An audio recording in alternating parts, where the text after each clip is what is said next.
One lonely beastie I be, all by myself without nobody. My sun is beating down on my baseball hat.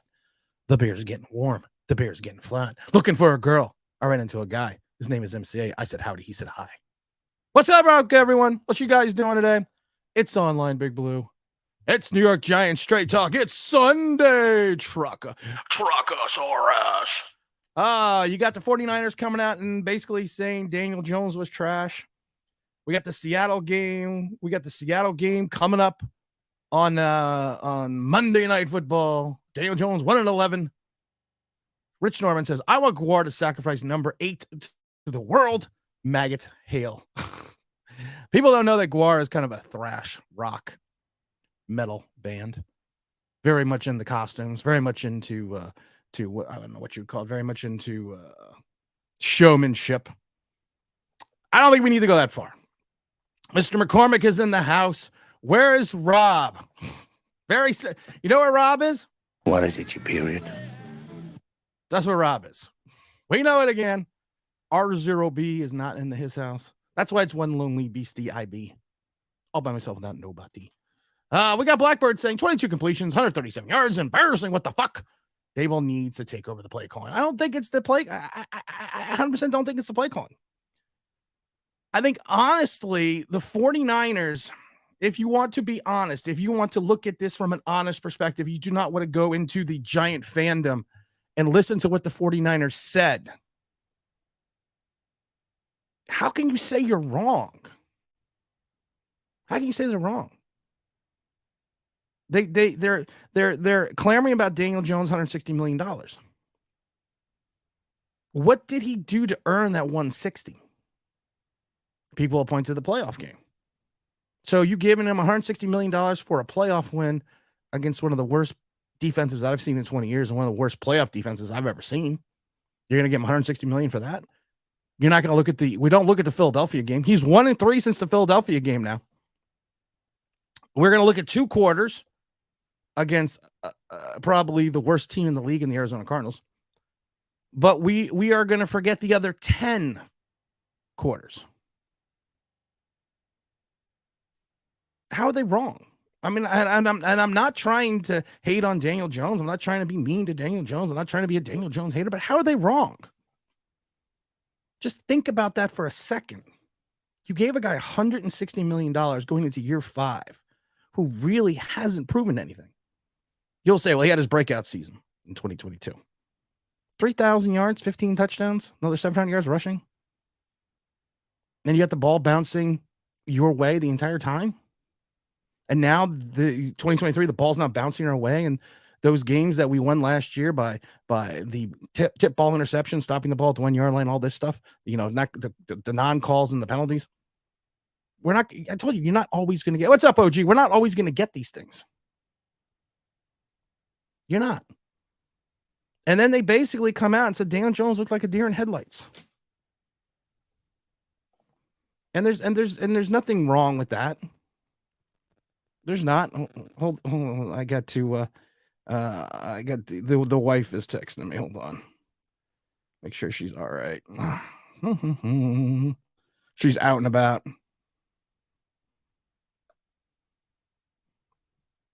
All right, let's see here.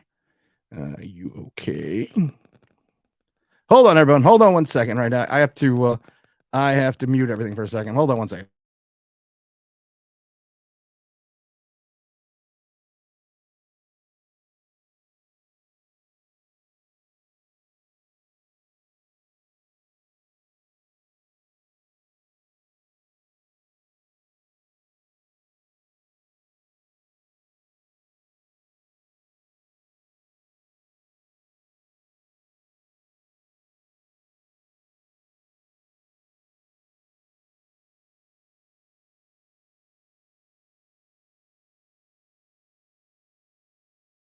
Well, that's why we need Rob or a co-host so I can watch. But how are they wrong? What are they wrong about?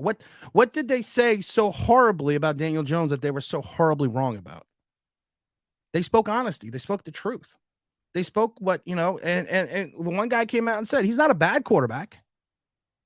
He's just not a $160 million quarterback. He's not a $40 million quarterback. You looked at his face You looked in his eyes. You just didn't see it.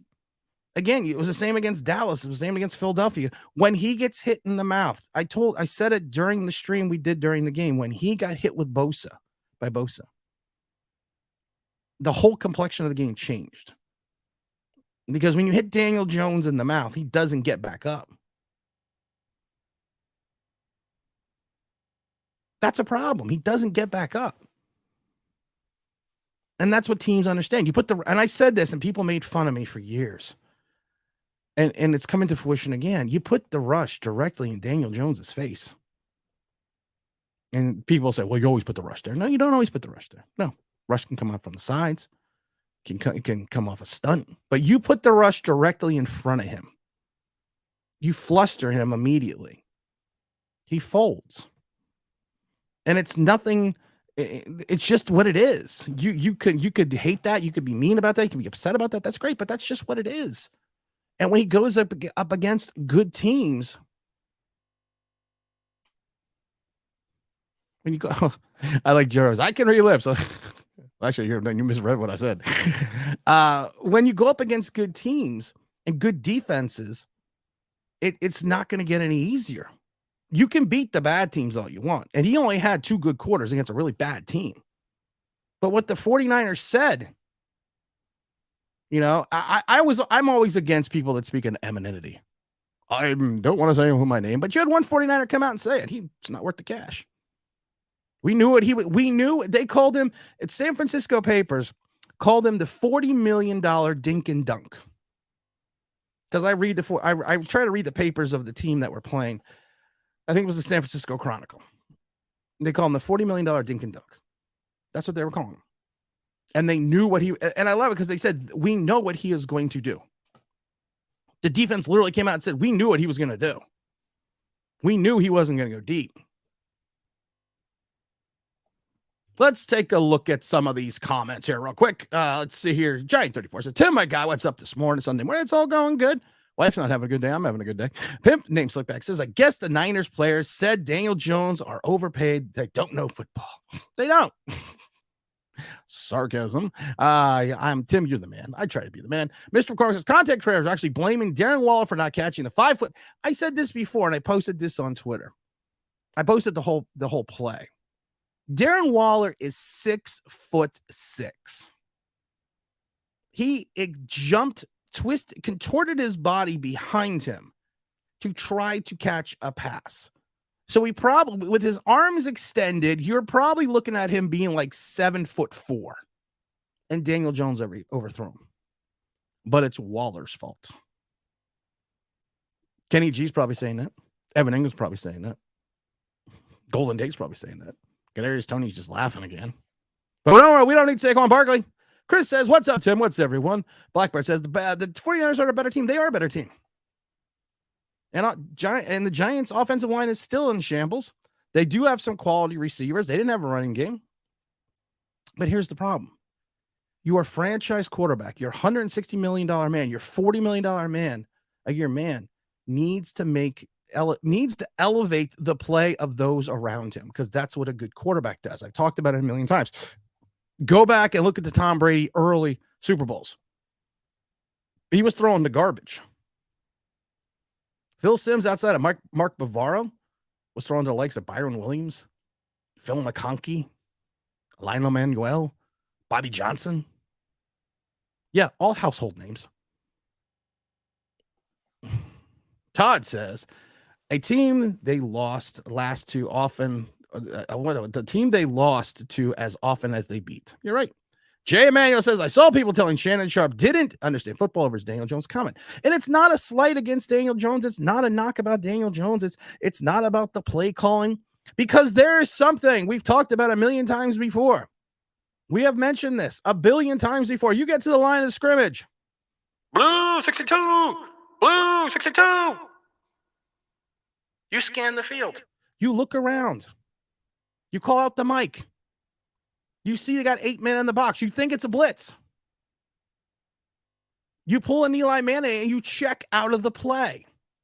You go to a run. Usually quarterbacks are giving 4 plays they can check into. And usually those plays are plays that they are very familiar with and they are very comfortable with. We don't see Daniel Jones checking out of plays.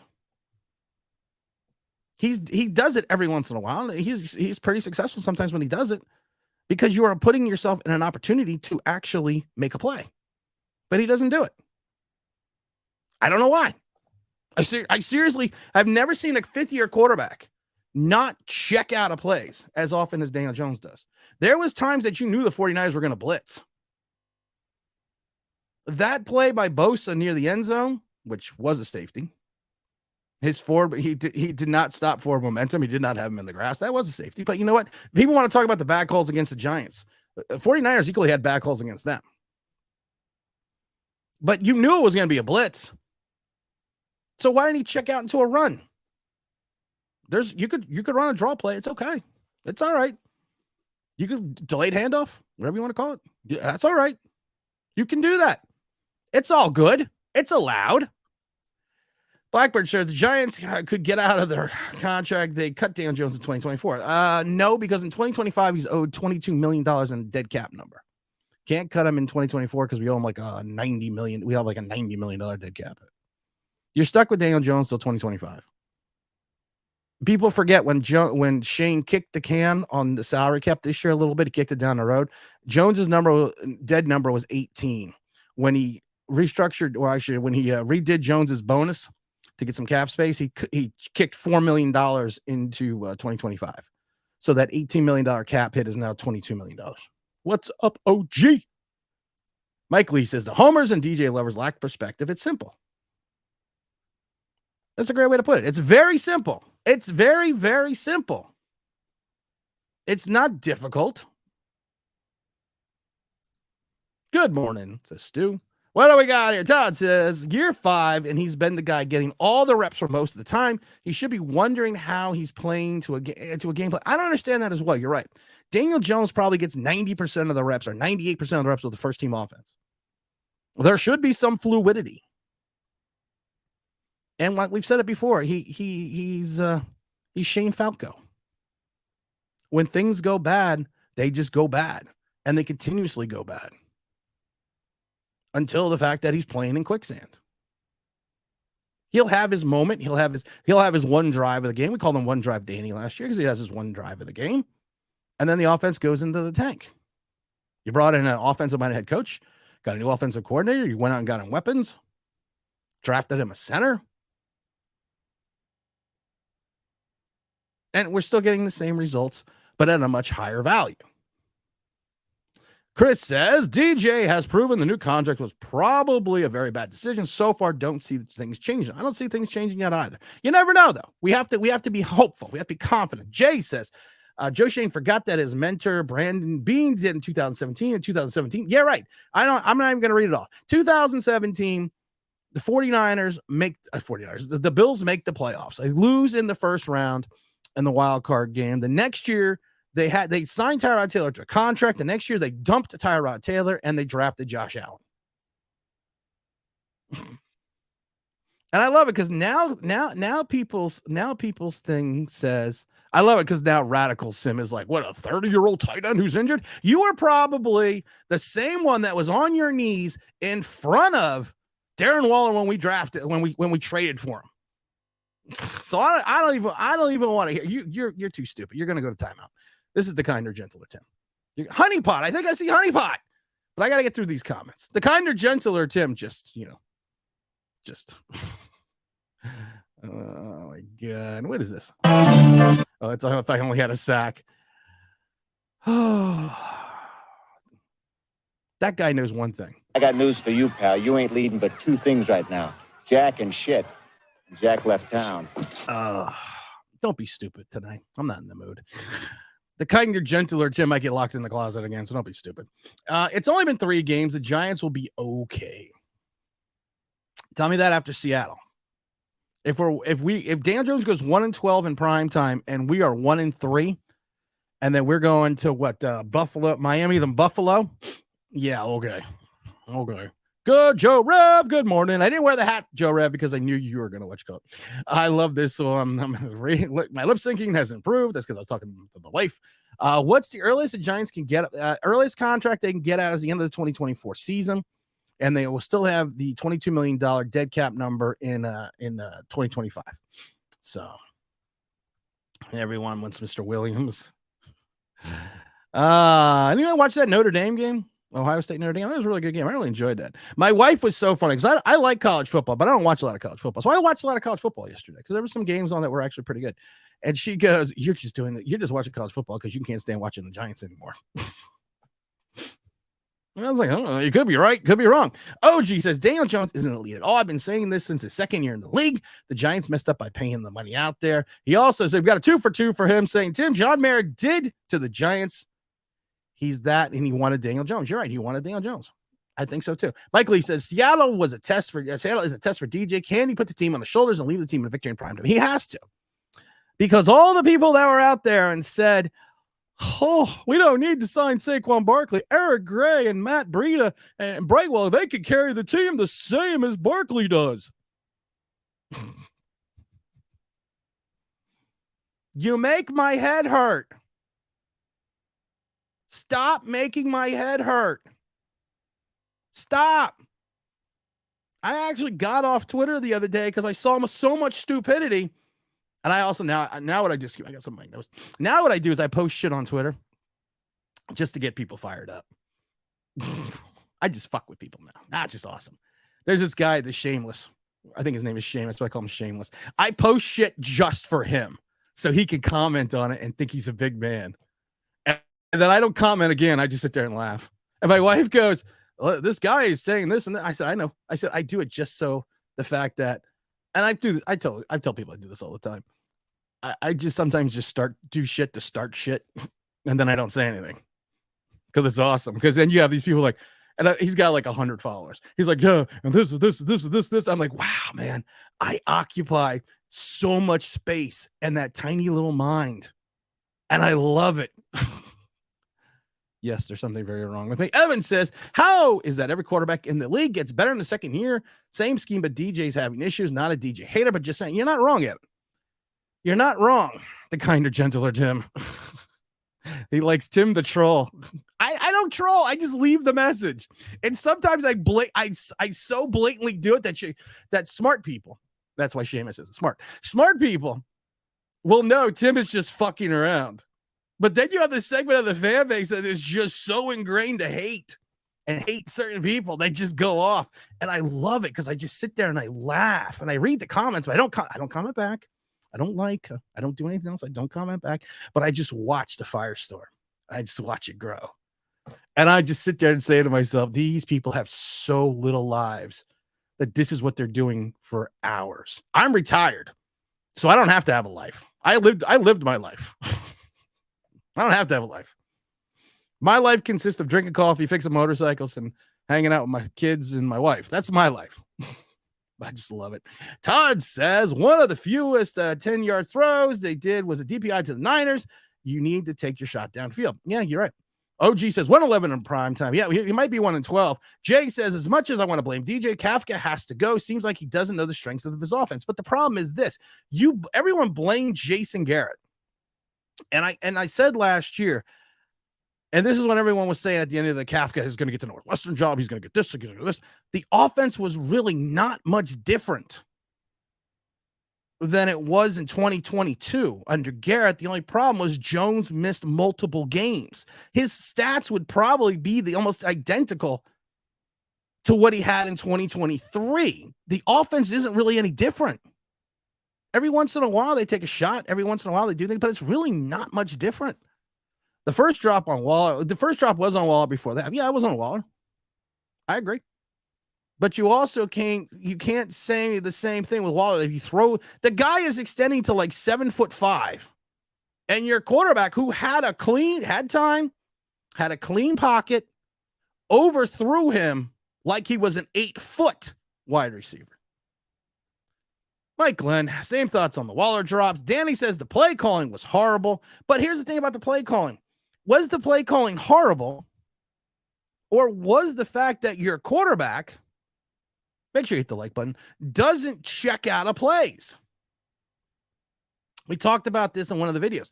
Ad nauseum, Eli Manning would take that freaking clock down to 3 seconds, 2 seconds, and then finally hike the ball. He would have so many delay of game penalties because he was making the adjustments. He was changing the shifts. He was sitting there and looking at, okay, we're going to change out the play. We're going to run this. Jones doesn't do that. Why? If our line wasn't good enough, why did we pay Jones like we're ready to compete? Because I don't know. I said the same thing, Windplug. Chris, what troubles me is this. Oh, something troubles you, Chris. How is it going to be the rest of the league can see the shortcomings in DJ? We didn't sign him to the contract. Certainly proves that point. I love it because, like I said, I talked to people in the league and some people that were still in the league. And I asked them, if DJ hit the open market, what would he get? And they said Mitchell Trubisky money.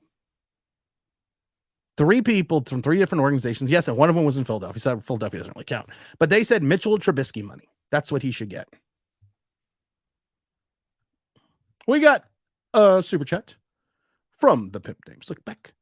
Remember 2020 in year 2, the same scheme. He finally had the weapons. Gee, how did that end up in the same situation over and over again? Evan Ingram is like sitting there in Jacksonville going, I love it here. Golden Tate, who was an ambassador for the NFL, was a great guy. Everyone loved him in Philadelphia and Seattle. Everyone goes, a professional. He comes here and he's trash. And he calls out Daniel Jones in one game when he caught that one pass. And he looked at Daniel Jones and basically said, this is what happens when you throw me the ball. And everyone ripped him. Same thing with Kenny G. 1,000-yard wide receiver, 2 seasons in a row. Yeah, he had the hip issue. Yeah, he played in the dome. But how do you not throw to him? Oh, let me see here. Let's see here. Mike, we got, let's see, hit that like button. Thank you, Mr. Williams. Luke says, love what Oregon did to primetime. You know what? Neon Dion has been talking trash since Florida State. He's probably been talking trash since high school. Probably talked trash at Pop Warner. He had his Colorado team at 3-0. Everyone knew Oregon was going to dismantle them because they're not that good. His son did not have a great game. And now people are like, well, this is why I told you he was a bum. People take pleasure. This is what fucking pisses me off. You want to know what pisses me off? People take pleasure, Giant fans take pleasure in other quarterbacks failing so they can have the shortcomings of their own quarterback and look there and say, our quarterback isn't that bad. Sanders sucks. Look at DJ. You want to put other quarterbacks down to make yourself feel better. There is something very wrong with that.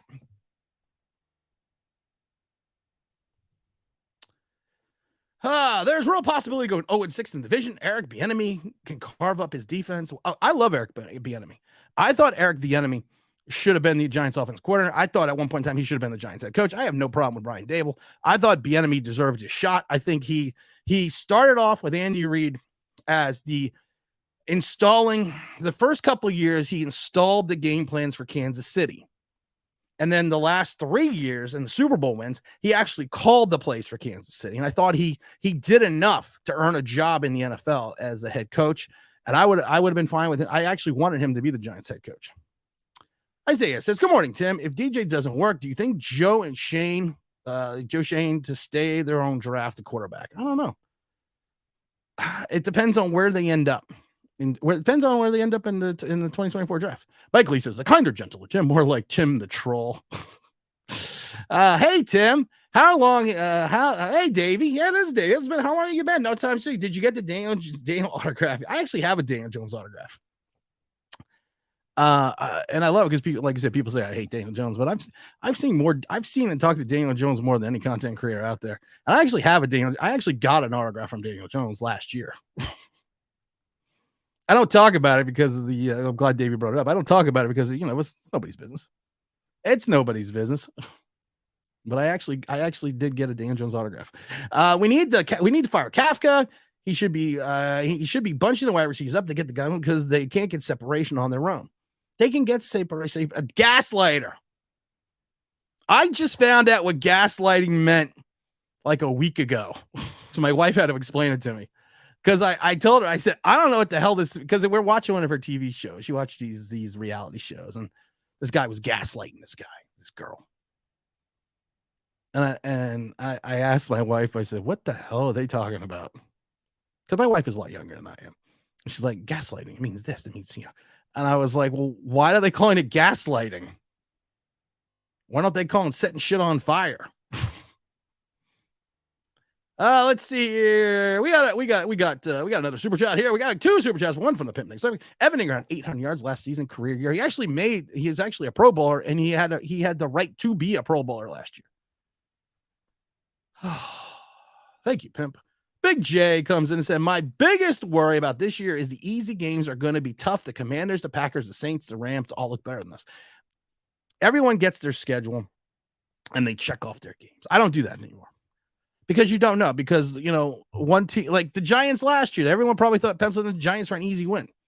And they had some tough games last year. They played tough in a lot of games last year. So you can't do that because every year is something different. Every team is something different. So you're right. I worry about the Commanders. I freaking worry about this. I never thought I would say this. I actually worry about Sam Howell.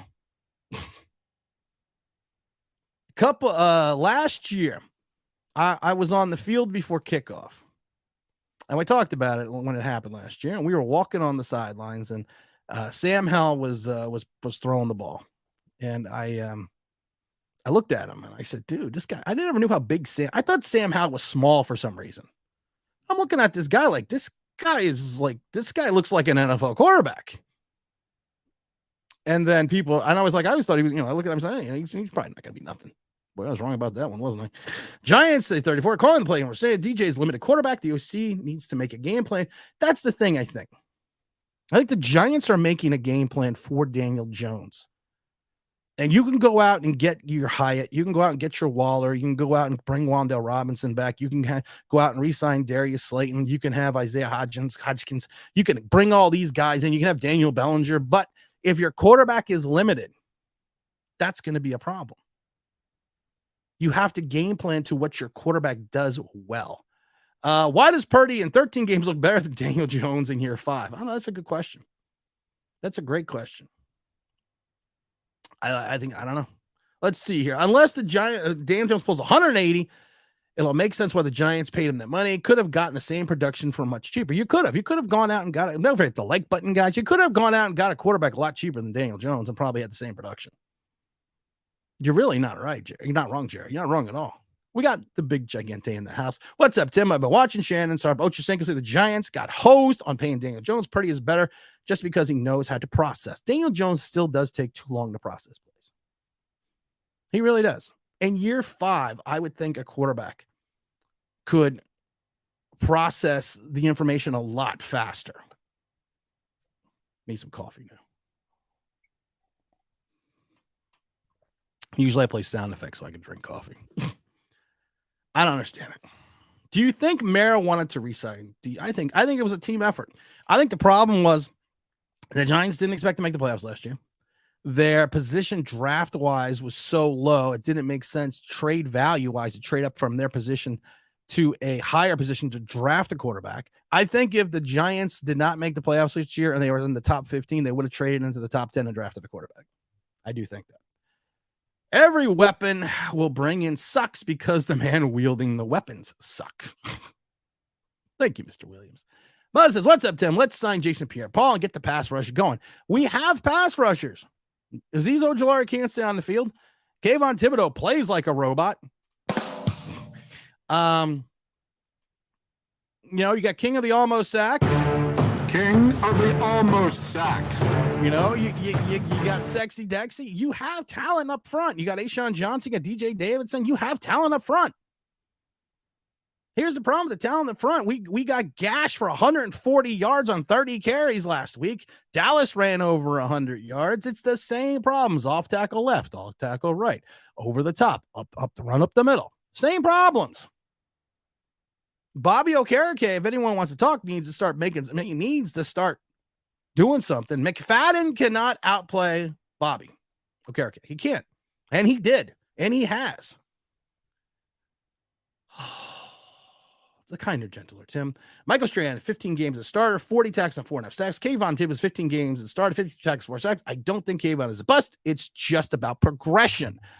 Okay. Question for you, Blackburn. You know I love you. Where was Michael Strahan drafted? People want to talk about this, but where was O.C. Umenyiora drafted? Where was Justin Tuck drafted? Even the fact that where was Matthias Kiwanuka drafted? None of these guys were taken in the first round, and none of these guys were taken 5th overall. Jones says people are hating on Sanders and his son is prejudice. I don't know if it's prejudice. Is it prejudice that people hate me because I'm arrogant? Don't forget to hit the like button. Hit that like. Let's get up to 40. Sometimes, when I've said this before, you can be as cocky as you want. When Kayvon Thibodeau came into this league, I'm getting 17 sacks this season, man. I'm going to do this. I'm going to do that. And I said right away that if he does not produce, the media, the fans will turn on him exponentially. They will just turn on him. And that's what's happening right now. They're turning on him.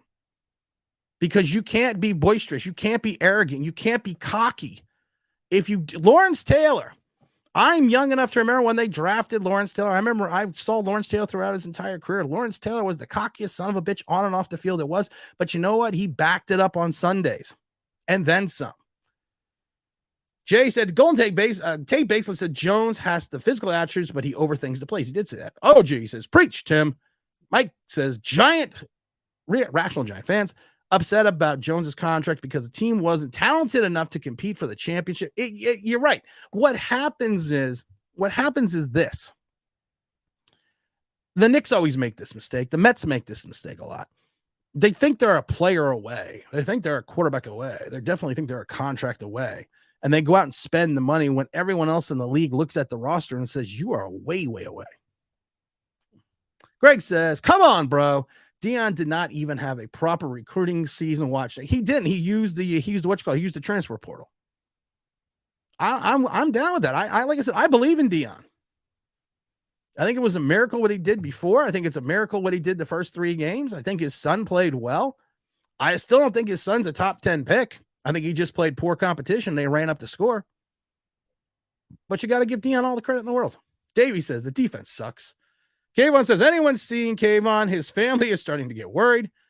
Yes, I know. We had Kayvon on the milk carton the other day. Let's see. Kayvon is still in San Francisco doing the robot. Mr. Roboto Domo. People are like, what the hell is he doing? Evan says, I don't understand Deion Sanders' hate. He's just running his program his own way. Did anyone expect anything different? That's what I don't get. I can understand it. People when they watch me for the first time, a lot of people hate me. But then after they watch more and more, they still hate me. But then they just listen. And then after a while, they start saying, you know what? He's not bad. He's actually making sense. But then the other people that know me is like, well, Tim is just being Tim. This is just me. I am literally, and I love when I meet people in person because they're like, you are literally the exact same person you are on the mic as you are in person. If anything, you're a little bit more boisterous when you're in person. But you think it would be the opposite, that I would talk more shit on the mic than I would in person. But no, I talk more shit in person because I'm not afraid of anything. But everyone knows Deion since Florida State, and Deion is Deion. He's good. I would not expect anything less than Deion. Todd says the best 49 receivers didn't even play. Yeah, that's true. Luke says hanging by the thinnest thread between first and second. Yeah, you're right. You're right. Thomas says my question is get rid of Jones. Who's doing anything with this poor offensive line? Here's the problem.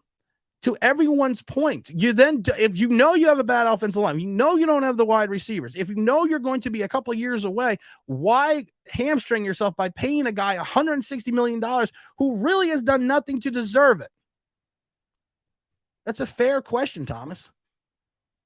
Great, you have a quarterback that evidently cannot elevate the talent around him.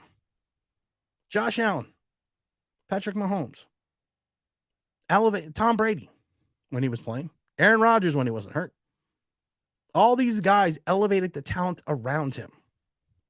Davey says, next time, Tim, you see DJ, tell him he's ruining my football fantasy team. I'll make sure he knows that. James Williams says, Jordan Love is better. Brock Purdy is better. Sam Howland looks better than DJ's. I'm a little worried about it. I'm really worried about the Commanders. Tim says, Davey, they are not the Commanders. They are always the Redskins. Hail to the Redskins. They are the team. Braves on the warpath. Fight for old DC. Yes, I remember the old Redskins theme like song. That was such a great take. And they got with everything. Growing pains for the Giants. Brian Dable, fix your team SPP before the season is over early. Dable and Shane aren't going anywhere for another 2 years, and rightfully so. They don't deserve. They deserve the time and the opportunity to build their organization. But right now, Dable's drafts outside of Banks isn't looking that hot, and you have 2 guys you took in the top 10 that aren't playing as well as they probably should be. So we'll have to see what happens. Does he process? If so, you would check out the plays more often. Yeah, he would. That's a great. I don't get it though. Why doesn't he check out? Why?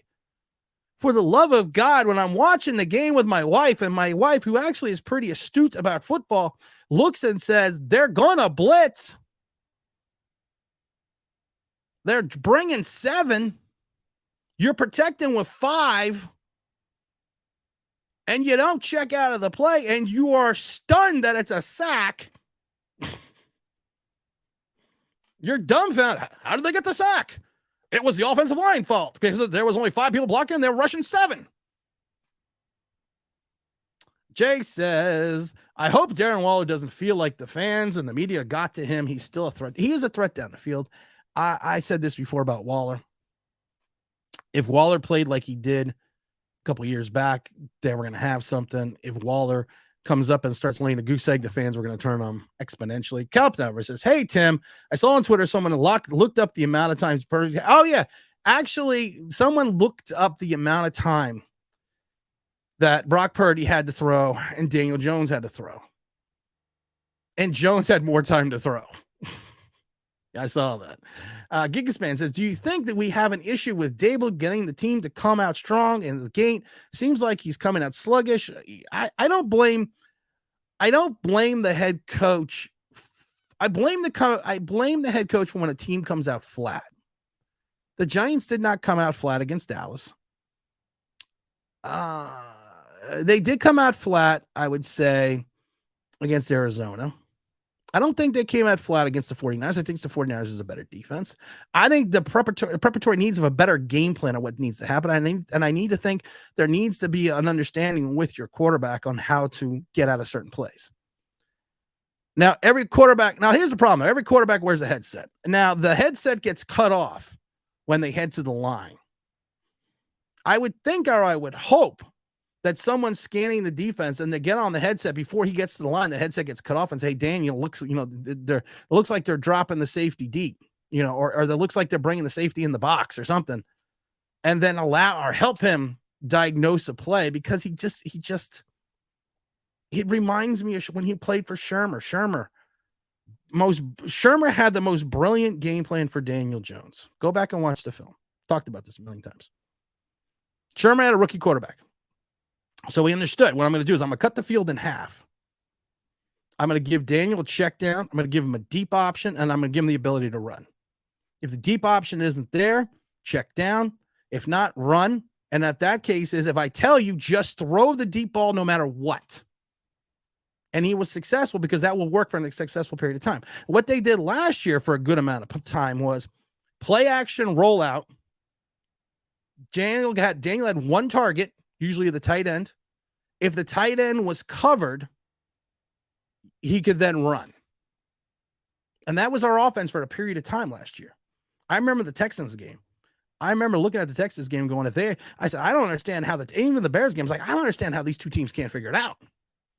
They ran at one point in time against the Texans. I think Irish Rover was there with me. They rolled out 3 times in a row. The exact same play. Now, when they figured it out and made the second half adjustments, the Giants offense got shut down in both of those games. And it was the running of Saquon Barkley which saved us. Lamar says we draft on the line every year. Pick for him out and next year. You're right. Saquon says we don't need to have any dogs in this team besides Saquon, honestly. Everyone was talking about how Saquon was not worth the money. Don't forget to like, guys. We're at 45 likes. And Saquon was so not worth the money. We shouldn't pay Saquon. Saquon is no part of the offense. And I mentioned that I can think of 5 games the Giants don't win last year without Saquon Barkley. And I said, how many games did the Giants not win with Daniel Jones? And they're like, well, you can't look at it that way. When you're paying someone a contract and you look at the estimated value of their production to the team vis-a-vis their contract, yeah, you got to look at it that way. 34 says, no, Field isn't looking good at Chicago right now, but I think he would be better under Dable because he's encouraged his quarterback to run the ball and not play in the pocket. Can we trade? No, we can't trade.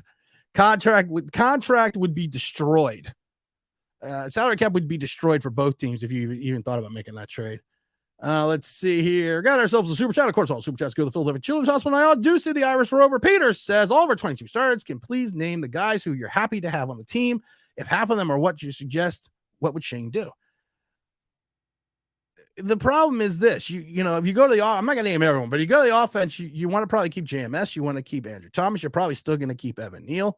You got to keep Saquon Barkley. I would keep Darren Waller. I would keep Slayton. I would keep Hyatt. The defense, I would keep a lot of guys, but the problem is with the defense, it's just we don't have the defensive scheme to run what Wink wants to run. We don't have the defensive personnel. I would get rid of Leonard Williams. I would keep Dexter Lawrence. I would keep a Bobby Okereke because of the contract. You'd keep someone like McFadden. Xavier McKinney is already out playing as Isaiah Simmons, so you're going to keep him. You're going to keep Banks. You're going to keep Hawkins. I would have kept Julian Love. Julian Love is putting up numbers the last couple of weeks in Seattle that nobody's talking about. I love it. Eric Gray was supposed to be the replacement for Saquon Barkley. What would he? Eric Gray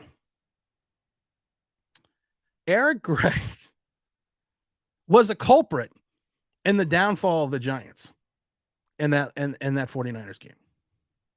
Eric Leon Bright Gray, and for your youngsters, go look up Leon Bright. He was a Giants punt returner, wide receiver returner who never fair caught the ball. Eric Gray should have let that ball bounce into the end zone. Instead, he tried to field it, and he put the Giants in terrible position, which then caused the Bosa sack. Eric Gray needs to learn when to let the ball go into the end zone. Mike Glenn says, people are talking moral victories from the San Francisco game, like playing the if game. The 49ers were basically resting McCaffrey. He alternated McCaffrey. What was it? 25 was the other running back. You're right. I thought they were going to run the ball more with McCaffrey, but you're right. It was 17-12 in the fourth quarter. And people were like, well, that was a close game. No, it really wasn't. It was like the last game of the season for the Eagles with the Giants when they were playing. And people were like, well, that was a close game. Really? No, it wasn't. I was at that game, and the Eagles were never in doubt. And you're right. It was kind of weird that they kept alternating series with McCaffrey. I would just ram McCaffrey down the Giants' throat all day long. Also, is Neal fixable, or did we miss? You got to give Neal time. Everyone is shocked that Neal is having problems with speed rushers. Everybody's shocked. If you look at all of his scouting reports coming out of college, he's a mauler. He's a run guy. He's a road paver. But every one of those reports says he'll have issues with foot speed and his footwork in reference to speed rushers and having them loop around him. Every scouting report said this. So now that he's having problems with speed rushers, people are like, oh, we didn't see this coming. Every scouting report, you go back to any scouting report go Google it, and you will see the same thing. Everyone said the same thing. He will have issues with the speed rush. Windplug says, Daniel Jones was paid to a massive amount of these line issues, but he still hasn't been able to live up to his contract. I agree. Yeah, he was drafted. He is better than Kayvon. But right now, Tim's Jar says, I don't hate you. You hate me. You had me at hello. I love that you had me. That is one of the greatest that you can say. I mean, from Jerry Maguire. Just shut up. You had me at hello. Jerry Maguire, that movie didn't age well. USC will blow out Colorado. I think they will. Juan says, I just got here, Mr. Tim. What's going on, Juan? Once they get the line issue, Colorado's ultimate. I think Colorado's going to be fine. I have no problem with Colorado. I think people need to get off Colorado's back. King, what the fuck? So we drafted him number 5. So why do we draft him number 5? I don't know why we drafted him number 5. Big Nichols, what's up, Big Nichols? Love the show. Do you think having a turnstile online coach is the problem? No, I don't think Bobby Johnson's the problem. This is what makes me laugh.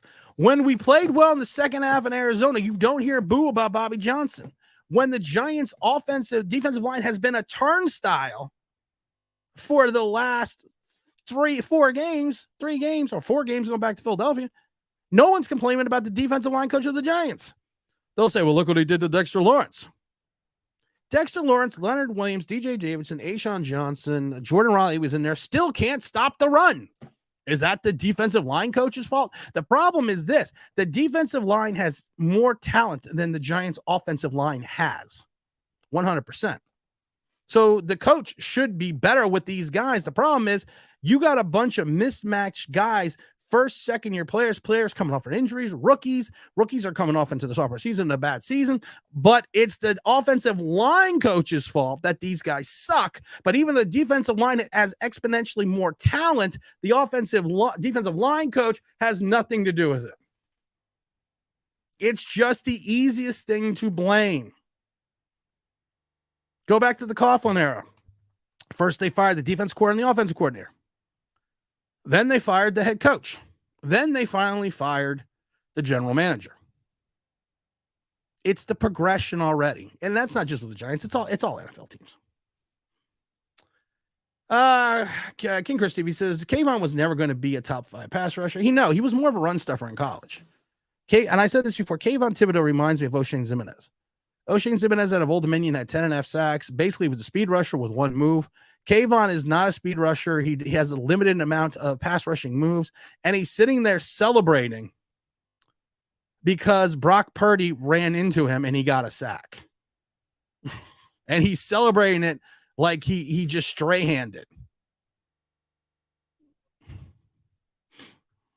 Oh, my goodness gracious. Pimp Names Look Back also says, Tim, also the pressure is on for Mr. Shane this year. I need someone in 2022 draft to step up. Gettleman's players got us to the playoffs last year. You have to, here's the thing that a lot of people have to hate to say. Everyone was talking about how Shane was doing all these great moves. He signed Daniel Jones. He signed Saquon Barkley. He signed Dexter Lawrence. All he basically did was sign Gettleman guys. He signed Andrew Thomas. You're just signing the guys your predecessor brought in. If you look at his 2022 draft, right now it's not looking hot. Hopefully we got some winners in 2023. But I've said this before, you cannot judge a draft class after the first season or even after the second season. You need to go like 3-4 seasons in before you start making the judge. We got the Irish Rover coming in with a big membership of 13. More tackles, please. Sorry, Rover, I didn't get a chance to call you back. I had my handful of carburetor the last time you called, and the other time you called, I was doing 70 down a country road because I was just having fun. But I'm definitely going to give you a call on Monday. I didn't forget about your brother, man. Keith says they just did what they wanted to do. That was the way, trying out new stuff. They did not respect the team whatsoever. It's a lot of player issues. We don't have enough studs. No, we don't. We've always been in a rebuild. We've always been in a rebuild. And that's not changing right now. Chris TV says Gray just looks slower than Gray was slow in college. I said this, and Gray ran out of bounds a lot of times to avoid contact in college. And I've met Gray. We've talked about this. We've done everything. And I always, like I said, I got concerned when I met Gray. When I'm bigger than our running back,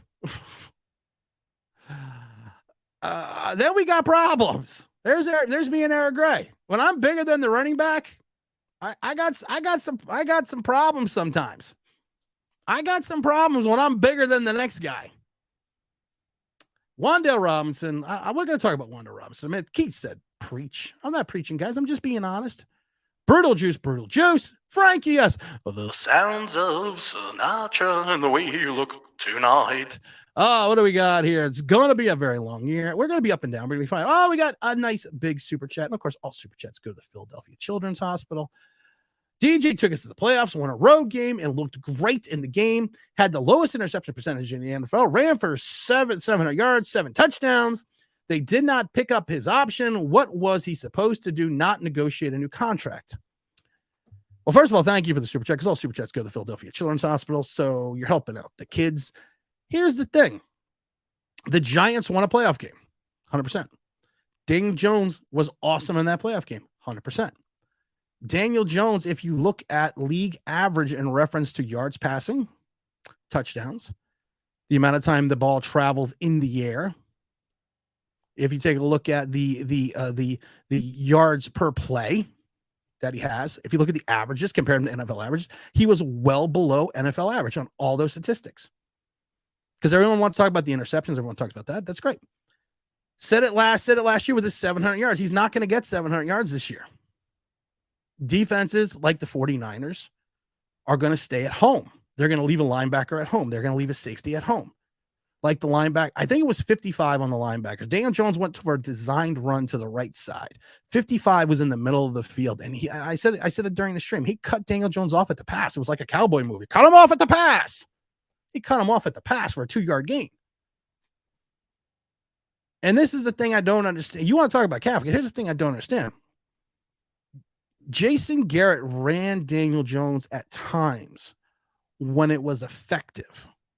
He understood that you needed to take advantage of the over-aggressiveness of the defense. That's why Daniel Jones always had big runs against Philadelphia, Washington, and Dallas, because of the fact that he took advantage of the over-aggressiveness of the defense. When the defense rushes too aggressively and comes on both sides too fast, that leaves the middle of the field open. And I would say 90% of Daniel Jones's biggest runs last year and under Garrett were by design to take advantage of the over-aggressiveness of the defense. The only problem is this year, you got 17 games of film. So you're basically going to stay home. When you see that with Daniel Jones, you basically staying home. And you're keeping a guy there that understands that. So what happened was when the Giants won, they put themselves in a position where they couldn't draft. They didn't want to waste a draft of value to trade out of the low 20s into the top 10 because it wasn't going to be worth. If you look at the draft value card the NFL has, it wasn't going to be worth it.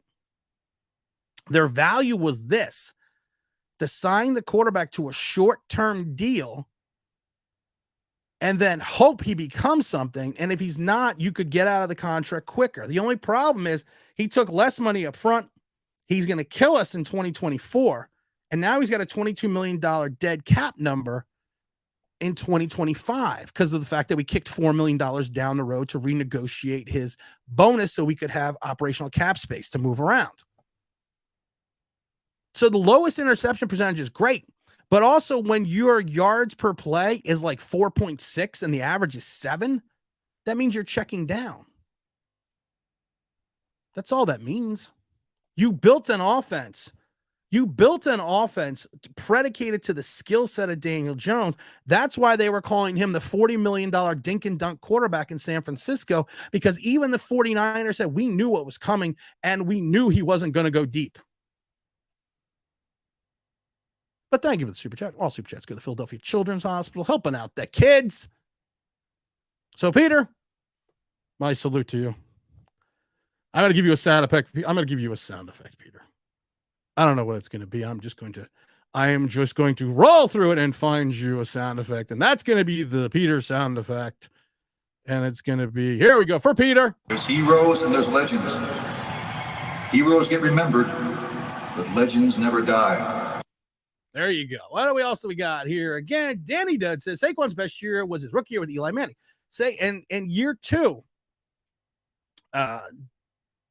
Saquon Barkley's year 2, his best games came with Eli Manning under center because Eli Manning understood how to check down. Eli Manning understood how to put. Why is it by coincidence that Saquon Barkley had his most catches his rookie season. Is that by coincidence, the most amount of catches? Because Daniel Jones knew where to put him into position.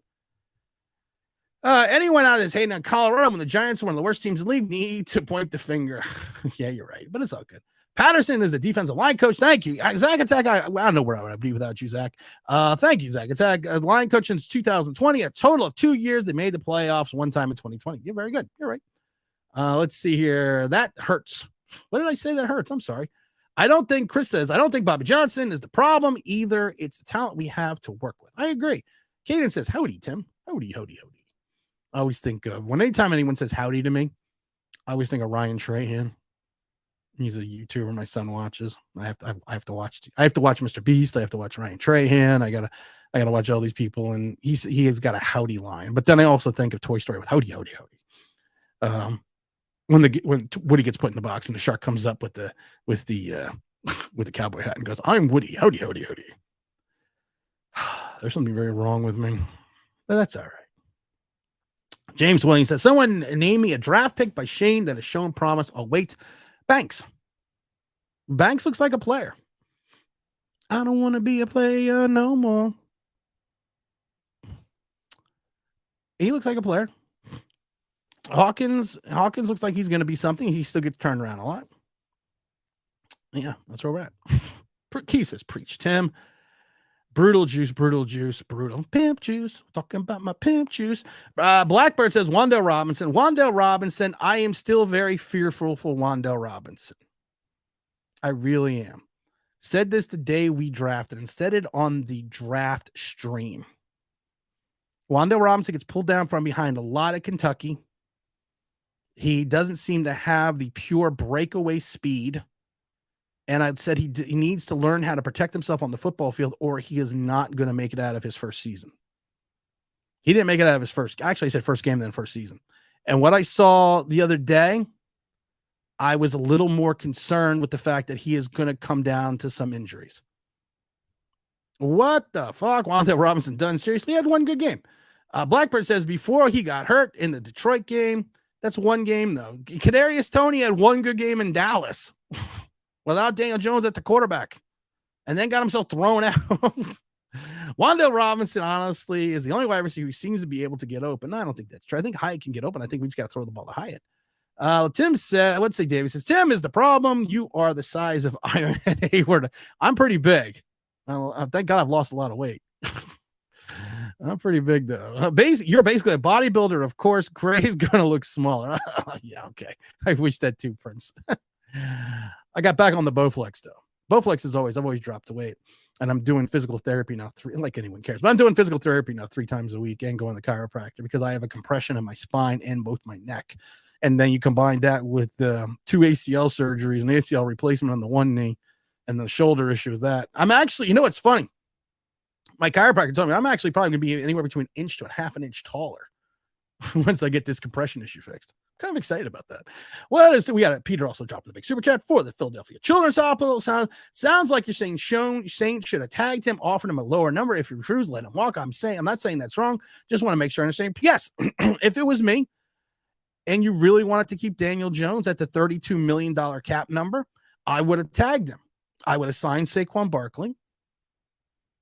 You then have the ability also to offer your player more money on the tag if he didn't want to sign it. And then if Jones didn't want to sign the tag, I would have done the non-exclusive tag. And if he's such a wonderful quarterback, teams would have bid on him. Giants could have got 2 first-round picks for him. And you could have went from there. And then if you got your 2 first-round picks, let's say in 2023 and 2024, whenever, you can then use that trade position, you can keep those in the trade vault and move up into the top 10 and draft a quarterback. Here's the thing. If it's going to be the same results with another quarterback, like with the Mitchell Trubisky, with a Marcus Mariota, if it's going to be same results, but at a lower cap space, and it allows your franchise the flexibility to improve the entire team, not just lock all your money into one guy. Daniel Jones is like 18 or 20% of the total value, contract value right now for next year. So he's got to play that way. Yes, I would have done that.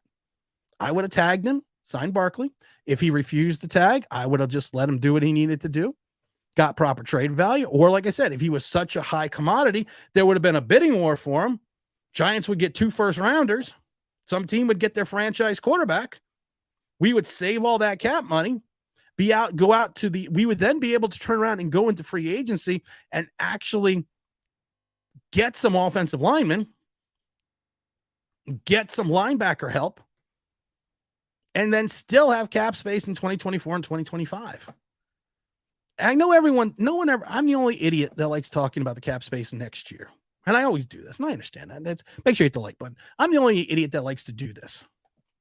Last year, I predicted, or the 2 year before, I predicted cap space doom in 2022 and 2023, and I was talking at it on ad nauseum. People were like, we're tired of hearing about it. Then when it happened, people were like, oh, we didn't see this coming.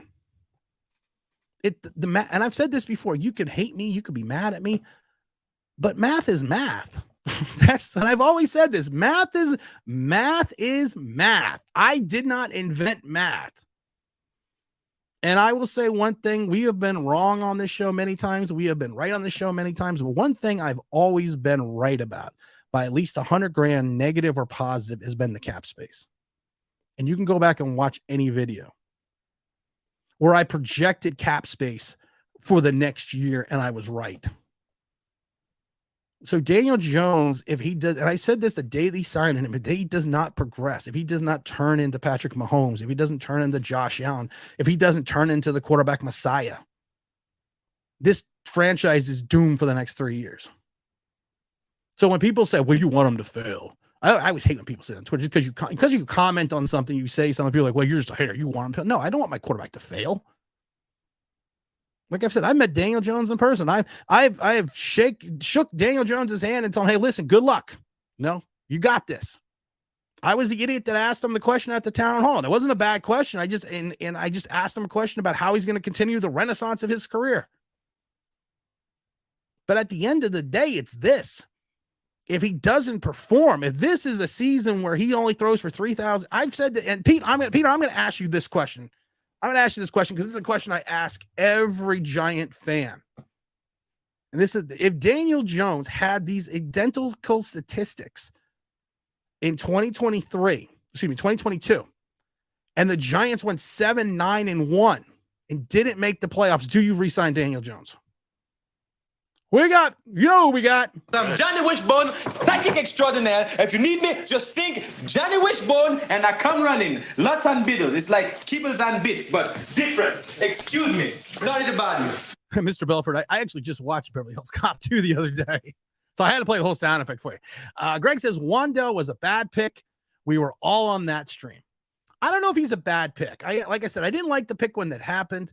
Then I figured out it was a redundant. It took me like 2 days to figure out he just did a redundancy pick for Kadarius Toney because he was worried about Kadarius Toney. I don't know if it's a bad pick yet, but I also think that if he doesn't learn how to protect himself on the field, he's going to get himself killed. That he'll be out. I'm going to tell you this: if he some of the plays and catches he made, first of all, Daniel Jones has got to stop throwing his wide receivers in the contact. Talked about this ad nauseum. And if you keep throwing Wandell Robinson into contact, bad things are going to happen for Wandell because Wandell just doesn't know how to protect himself on the field. Mike Glenn, great point. Robinson had 0 yak against the 49ers. So that means he did not have any separation to the person who said that he had separation. I got to sneeze. I don't know why I got to sneeze. Hyatt needs to play more. Dan Jones needs to look for Hyatt more. Mike Lee, the receivers that doesn't protect himself with a quarterback that throws receiver into contact, what could possibly go wrong? I got to sneeze, guys. Oh, crap.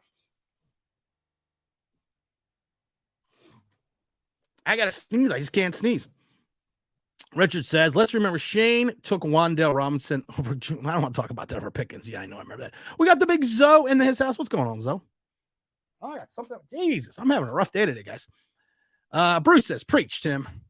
I'm not preaching. I'm just saying it like it is. Zach Attack with the big super chat. Super chat says, the Browns destroyed the quarterback market with Watson. They really did. But Watson actually has had more of a resume than Daniel Jones. I don't know what's going on with Watson in Cleveland, but he's got more of a resume than Daniel Jones does. Could have traded for Malik Willis. Now Malik Willis is now entrenched as the second second quarterback over Will Levis. Over Will Levis.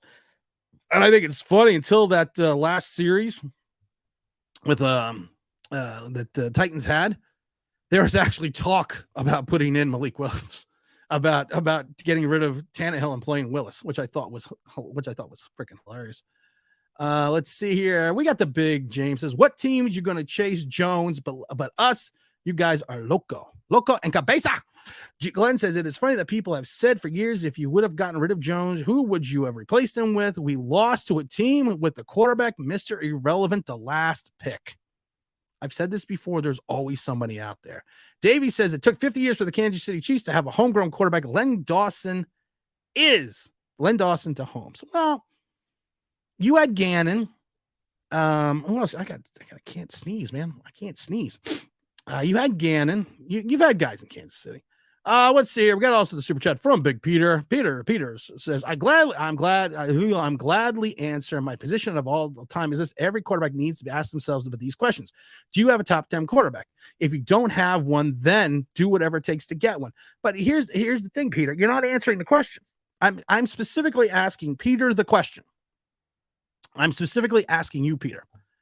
If Daniel Jones had the exact same stats in 2022, but the Giants go 7-9-1 and didn't make the playoffs, does Peter think the Giants should have re-signed that quarterback at the $160 million mark? That's what I'm asking, Peter. I'm not asking the league. I'm asking Peter. That's what I'm asking. I'm not asking anyone else. I want to know your opinion. Michael answered it for you. Hell no. King Chris TV, thank you. DJ trying to get has a wide receiver. He is trying to. I'm not trying to be mean about it, but he throws his guys into contact. I hearken back to when I'm sitting in the stands, and I'm sitting in the 8th row on the 50-yard line during that Carolina preseason game, and Waller is going to the left sideline. He's got a safety above him. He's got a corner in front of him. He's open.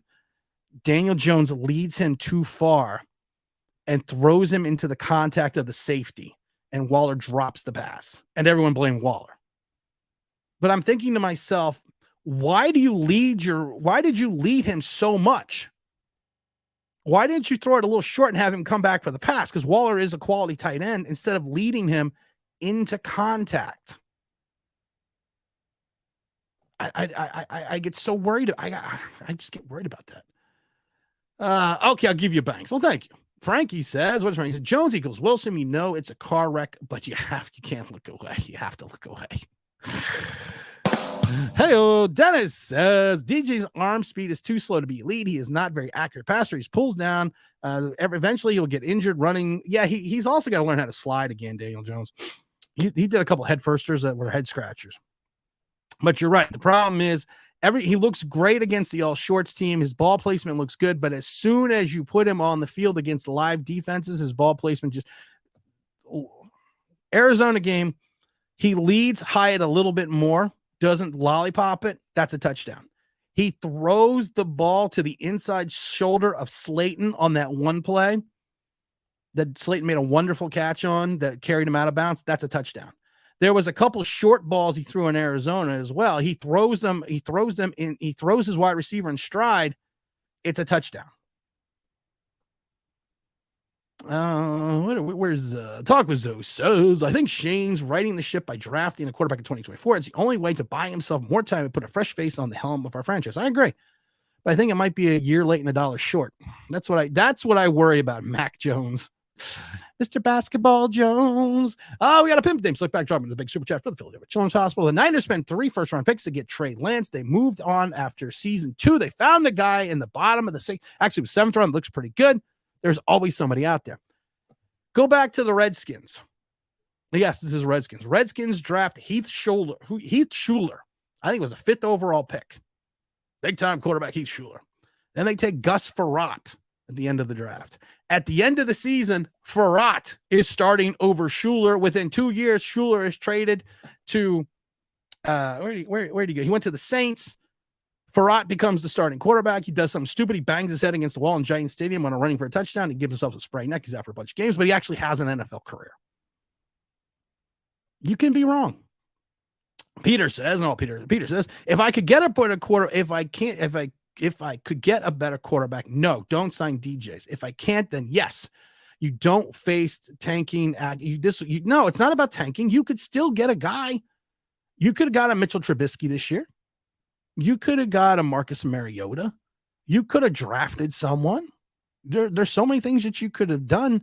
You don't just hamstring your franchise, Peter, just because of the fact that you don't think you can get somebody else. I agree with Chris King, but thank you. But thank you for the answer. I agree, Chris King. All these teams tanked and ended up finding their top 3 quarterback. You're right. You're not wrong. We got heavyweight champion of the world in his house. What's going on? O-line, all the problems go away. I don't think the problems go away. I wish they did go away, but I don't think they go away. Mike Lee said every time he slides head first, he channels his inner Tua. I was worried a couple times when he slid head first. I really was. I truly was worried when he was sliding head first. Not that I don't want to see Tyrod Taylor, but you don't want to see him get hurt. I had a coach. My first year in college, I had a coach. He used to tell me this thing. You know, he was king of cliches. I've talked about it before. It's the same guy who used to tell people, got to go out there and knock his dick in the dirt. And he's king of cliches. And he's one of those guys that, one of his favorite ones, the best abilities, availability, all this stuff. And he sat us all down once in a position meeting room, and he said, he was actually very upfront about it. He said there are certain guys that are here that need to understand that every play is not a highlight play.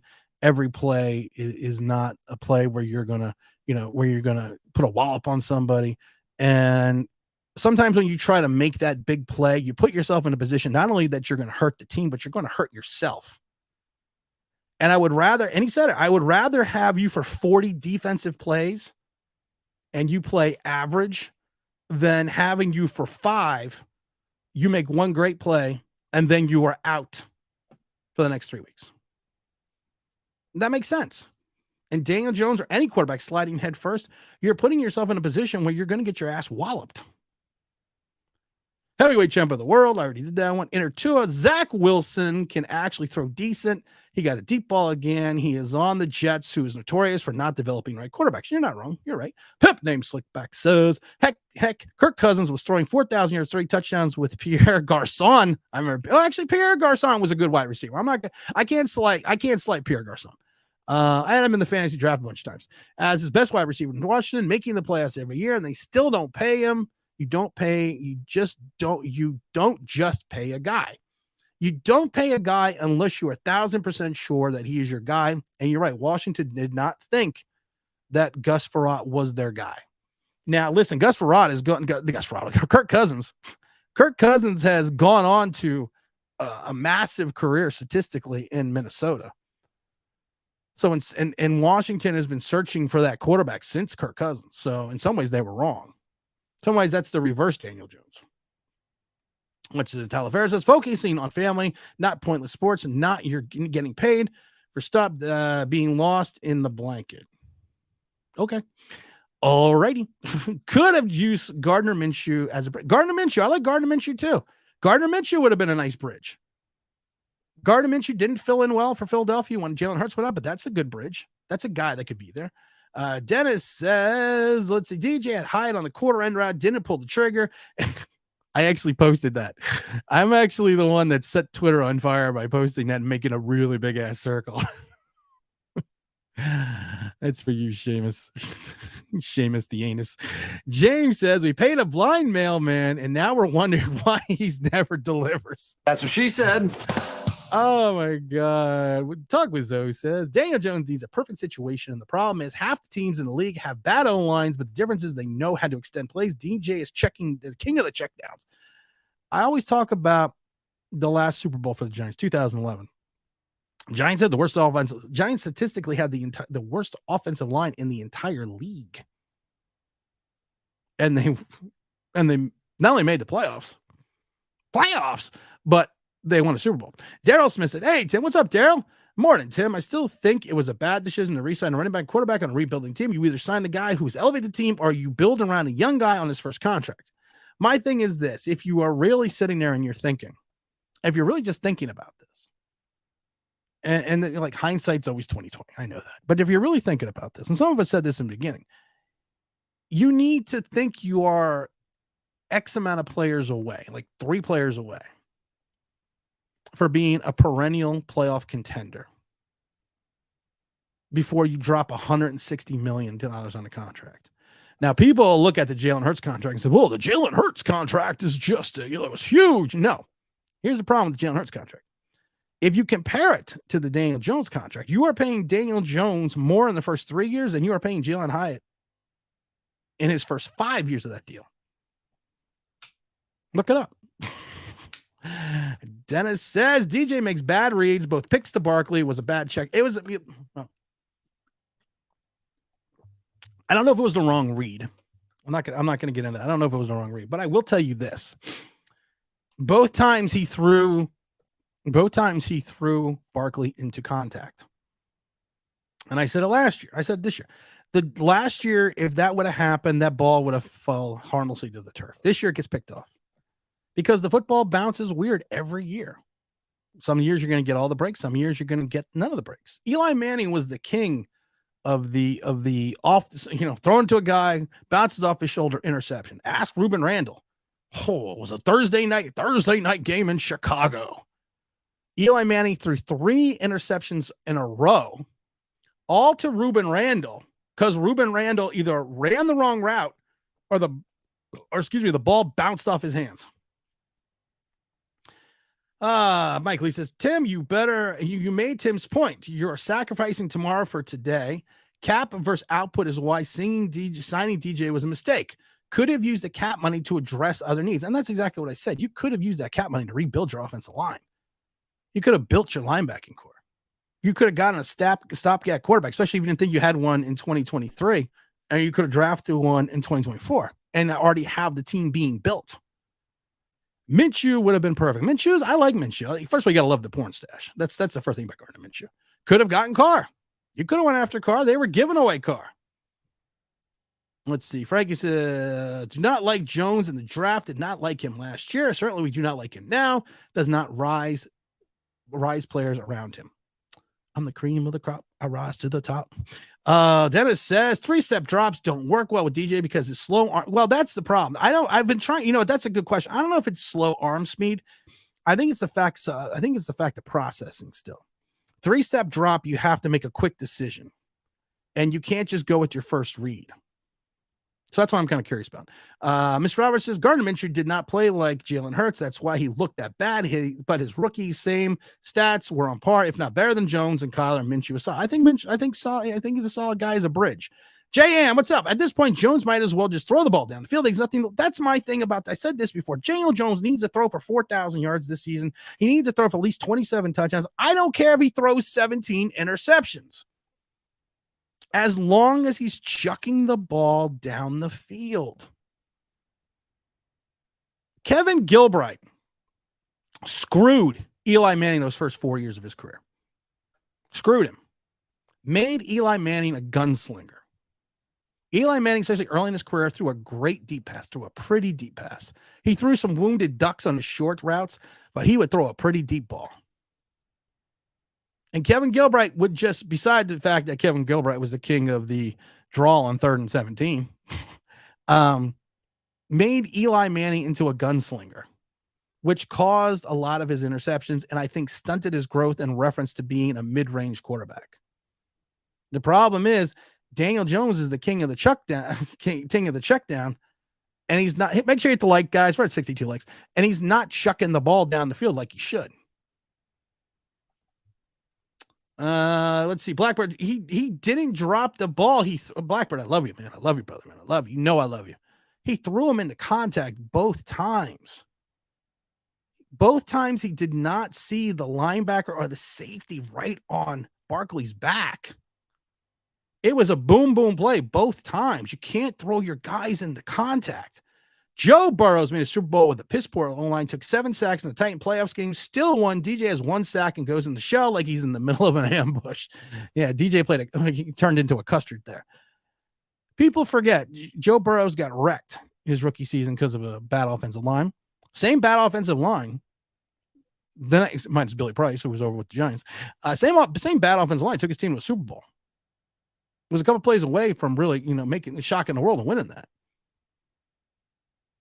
And he's right. He took 7 sacks and keep coming. Sometimes you need. Phil Simms had that mentality. Phil Simms hung in that pocket, especially early in his career, ad nauseum, and got injuries abound because of that. Think about that. Phil Simms was a warrior. You had these 80s quarterbacks. You go back to Jim McMahon. His offensive line loved him because he would hang in that pocket no matter what. And it limited it and ended his career, not ended his career early, but it really hampered his career because of injuries. You have quarterbacks that are warriors in that pocket that just, Tom Brady folded like a cheap tent when the pressure was on, in reference to when there was too much pressure in his face. And I said this before, Daniel Jones is kind of Tom Brady-esque in the fact that if you put the pressure directly in Tom Brady's face, and you hit him, he folds. That's what Daniel Jones is. But you have quarterbacks that just stand in there. They're statuesque. They don't feel they feel the rush. Brett Favre felt the rush, stood in that pocket like, he stood in that pocket like a warrior with all the Athenians coming around him from side to side. And he threw that ball down the field. Daniel Jones doesn't do that, but that's not Daniel Jones. Saquon needs to be Charles Barkley. TJ, let's see. T-Brad says, am I late to the party? It's still going. Mark, what's going on? Mark, we ran into Mark from Barbados at the Giant game. We actually met up with him and Michael and Big L and Michael's girlfriend. So we had a good time hanging out with everyone. It was a great, it was a lot of fun, that home opener, not the game itself, but I actually got to meet a lot of people that listen and watch the show. And it's amazing the people that say, you know what, you're a big part of my day. I have you on in the background when I'm doing stuff. And like I said, it's just awesome just to meet everyone in person. I love it. Big L was like, what, do you think you're famous now? No, I don't think I'm famous. I don't think I'm famous at all. I always get shocked when people come up to me and know who I am. I told the story the other day. I don't know if I told the story the other day. I told it a couple times that someone recognized me in a supermarket, and they recognized my voice as I was on the phone. And I'm standing there, and there's someone. I'm pushing my cart, and I'm standing there, and there's someone behind me, and I know there's someone. I can sense it. I'm like Spider-Man. I could sense it. I'm like, someone's behind me. Someone's standing, and the guy looks at me and goes, "Online Big Blue," and I'm like, "Yeah." And my wife, God bless her soul, was shopping with me. And she goes, she was in the produce aisle. And then she goes, and then she went over to the milk aisle. And then she's like, and I come back 20 minutes later and you're still talking to this guy. She's like, I thought you knew him from somewhere. I said, I did know him. I know everyone. I know him from the channel. Zacatech says, I don't get why Kafka refuses to run at the start of the game. The Giants last year, that was their biggest play, was to just run the ball. And then they went to this thing where they would throw 13 passes in a row when they started the game. I don't understand why they don't just set up the run. Just Wait says 3 drops requires a wide receiver that can win at the line and get open. So you're saying Slayton, Isaiah, the one that everyone loved last year. You have a huge target in Waller. They can't. You had a running back in Saquon Barkley. They can't get open. I think they can get open. The problem is, I think you're trying to chuck the ball down the field when you got a 3-yard, you got a 3-yard out quarterback. Mike Lee says, chucking the ball down the field will make the I've said this before. Thank you, Mike Lee. You throw the ball down the field. You keep the defense honest. And like I said, I don't care the outcome. If you throw the ball 50 yards on the field and you are on the 30, you're putting it within the 20. It's a long punt. But you're telling the defense, we are not afraid to throw this ball. We are going to send Hyatt no matter what. And there are certain plays. There are certain plays that offensive coordinators call that they know there's a high risk for a turnover. But they do it because the reward is going to outweigh the risk. And at the end of the day, if you hit on that play, you have now just shocked the defense. And even if you miss, you have just told the defense, okay, listen, we're not afraid of you. Fear is the I'm gonna drop some life knowledge on people. Fear can paralyze you. The fear of the unknown can stop you from doing things that could make you more successful, not only in your life, but in your career, in your marriage, and everything else. Fear is also a motivator. If you use that fear and you use it in a way where you're putting the fear into somebody else, that's a plus. But you can be paralyzed by fear. Fear will stop you from doing things that will make you successful.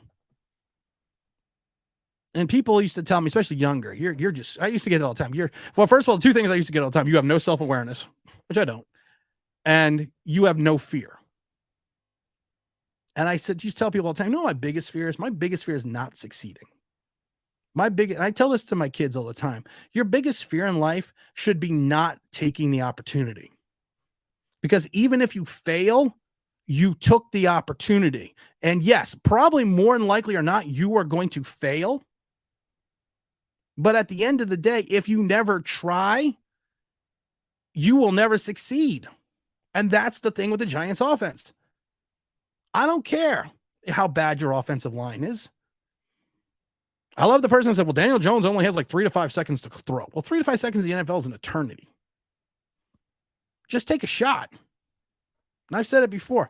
I'd be fine if Daniel Jones threw for 4,000 yards, 27 touchdowns, and 17 interceptions. I'd be fine with that. Because at least the Giants are taking a shot. They're not showing fear. And basically, the Niners said it in a way that they were kind of nice about it, where they basically said Daniel Jones was afraid. He was the $40 million check down. And that's not the way you can live through life. That's not the way you live through football. That's not the way you live. Mr. Roberts says, as long as he doesn't have 30-30, Jameis Winston this season type of. I love Jameis Winston, but I wouldn't go with Jameis Winston. Jameis Winston has weight. It doesn't have enough fear. T. Brad says you need a king of the check down button on the soundboard. We're going to make that, but we're going to give him another week. Danny Dud says DJ does have a good arm. He throws hangs the ball throwing over 20 yards. This is why he fails to lead his receivers. You're right. Mike Lee says the only incentive it looks like DJ will cash in on is his play. He needs to channel Eli Manning, stand in the pocket, take the hit, and just go and take the deep shot. Let's see. Jim Kelly was another one who stood. Jim Kelly was another quarterback. I remember he played for the Outlaws of the USFL. I used to watch him when he was on the Outlaws. He's another guy, just did not have fear. Guilty says DJ backbone is made of nerve. I'm not going to say that about it. I don't say that about any quarter because I don't say that about any player because you step on that field, you've already won because that's fearful. There are plenty of people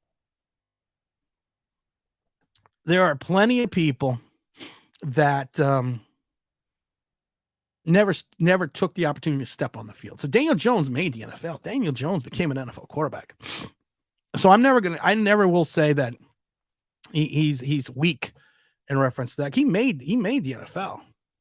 I know so many people that were talented and probably could have gone a lot further than I did in college, but they didn't want to put in the work and they were afraid of the circumstances that would have caused them on the field. So I don't think he's that way. I just don't think he's that talented. I think he's talented enough to be in the NFL, but I don't think he's a $160 million talent. Mike Lee says, you mean you feel like the presence of another? Sure wish you could teach that to DJ. I'm laughing because that's what my wife said. My wife goes, because my wife always gets weirded out by that. She's like, you always know when someone's either looking at you or standing behind you. And she's like, and I don't see where you're looking, but you're always like, there's someone behind me. Or there's someone over there, someone like this. She goes, you need to teach that to Daniel Jones. DJ Eli was a playmaker. He made plays when he needed them. Eli was a dog. I always said this before. You're 100% right. King of heart of the giant. Name me a wide receiver that left Eli Manning that succeeded in the NFL. Outside of Shockey, who was more of an issue and had one good season with the Saints and one good season in Carolina, no one did anything. T. Brad says my biggest complaint is Daniel Jones is his heart. You could be right. I wish I could have met you. Definitely buy you a beer. Well, Davey, like I told Michael, like I told Big L, like I told Mark from Barbados, tell me where you're going to be. Tell me where you're going to be. You can bring me a beer. I'm fine with that. Corona makes this premier beer. Now, I don't like Corona. I like beer. I prefer rum and Grand Marnier, but I like beer. But Corona makes this premium beer now, and I didn't know it was a light beer. And I'm not really into light beers. I mean, I drink light beers, especially when I'm going to drink a lot, but I don't really like light beers. And I had one a couple weeks back, and I said, this shit is good. So much that I went out and bought a case of it yesterday. The coach may not be designing long pass plays. It might take, not that he's afraid to throw the ball deep. You can keep in a running back to block. You can keep in Bellinger to block. You could put 7 men on the line and block and send guys deep. Let's see. He got a burn in Hyatt. We don't use him. That's like buying a Ferrari and never driving it over 65. Well, T-Brad, if we are perfectly honest about this, if you live in Jersey and you own a Ferrari, you're not driving it over 65 on some of those roads because of the fact you're going to bottom that car out. Zach says, I don't get why people in one is on Paris Campbell's case. They are like, he's got no yards despite being 2 linebackers on him. I don't know how he held on. There was a bunch of catches that Paris Campbell made that you were kind of wondrous about. And there are also a bunch of ones that he dropped. So it's always 50-50 with Paris Campbell. He's healthy. That's what I like. Dennis says Giants need to be more Texas angle route for 3-step drops, stop routes, hook routes, curl outs. Going to get his wide receivers decapitated. He really is. He really is. Failure is a great. It's to choose to learn from it. Better to fail than from learning from someone else's failures. How many times did Edison have to fail before he had success? That's a good point. That's a great point. That's a great point. Let's see. Our wide receiver room is better than last year. I 100% agree. Chris TV says the problem with us teams is don't fear our quarterback who should be paid $40 million, but they fear our running back who this organization felt wasn't worth the second contract. Tim only drinks Bud Light, Davey. There's no Bud Light in this house. And I know you're just playing with these, though. There's no Bud Light in this house. I will not drink beer if there's Bud Light. And it's not because of the whole Dylan Mulvaney thing. It's the fact that Bud Light made this decision and didn't stick behind it.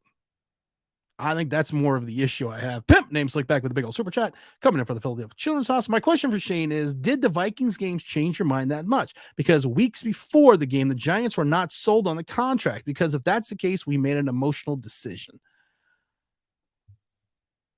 We're at over 100 people in the room again. Let's get up to 75 likes. I don't think Shane made an emotional decision. I really do think that the situation came down to the fact that they screwed themselves draft-wise. And I think that at that point in time, when they screwed themselves draft-wise by making the playoffs and winning that game, they kind of knew they weren't going to get rid of Daniel Jones. And then Daniel Jones comes out and says, I want $50 million.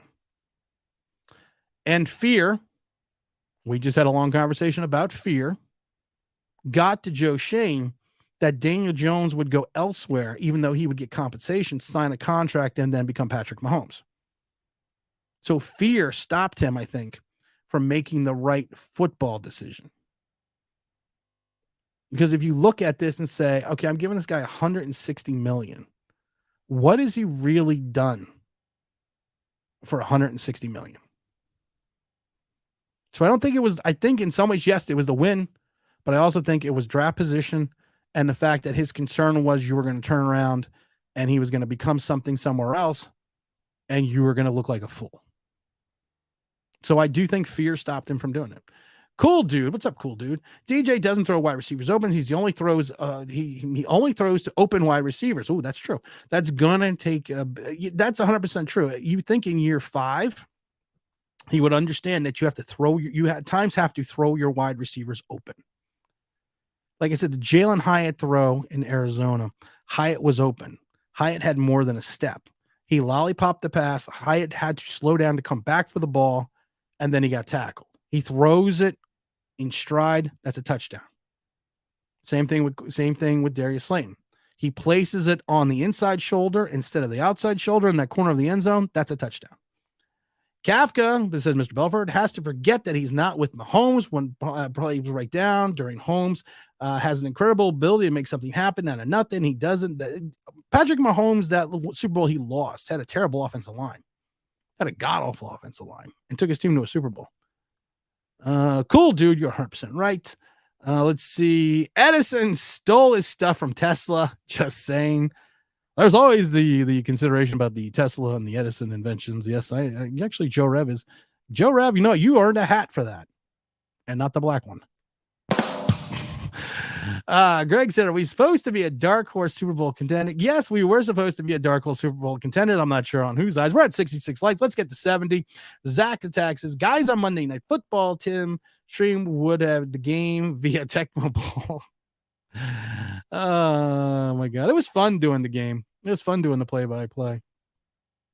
I got an email from someone that watched and I actually got it this morning. And I haven't read the whole thing yet. And I think they're too far away. But they were wondering if I wanted to do the guest play-by-play for one. It was a high school team, but for their high school football team.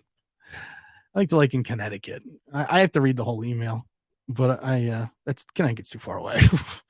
Danny Dad says, I bet Waller really misses Derek Carr right now, but sucks to be in the contract year and stuck catching passes for Daniel Jones. Joe Rev says the Waller throw tipped into an interception. Waller was covered, bad throw. You're not wrong. You're not wrong. David says, I was thinking, let's say the Guinness or Sam Adams beer. Corona is a great beer on the beach, but in a bar, Guinness or Sam Adams. I like Guinness because I'm Irish. The last time I went to Dublin, I laughed because there are something I forget. There's like 1,200 bars, just 1,200 pubs just in Dublin alone. And I went to one. I was there for 2 weeks, and I went to one pub the entire time. Didn't go anywhere else. I went and saw the sights. I went and saw family and stuff like that. But I went to this one pub, and I laughed because the last night there, and all I was drinking is Guinness, because you don't drink any domestic beer in Ireland. You drink Guinness. If you want to be a regular, you don't want to be made fun of. You drink Guinness. And I laughed though because I remember the last night there, I was drinking Guinness and I was just having a good time. And one of the owners of the pub walks around the bar. He sits down next to me. He puts his arm around me and goes, "I'm really gonna miss you." And I said, "Dude, I'm really gonna miss you." I said, "I had a great time." And he goes, "You don't understand." He goes, "I almost had to double my keg orders." for the Guinness since you've been here. He's like, "I'm really gonna miss you."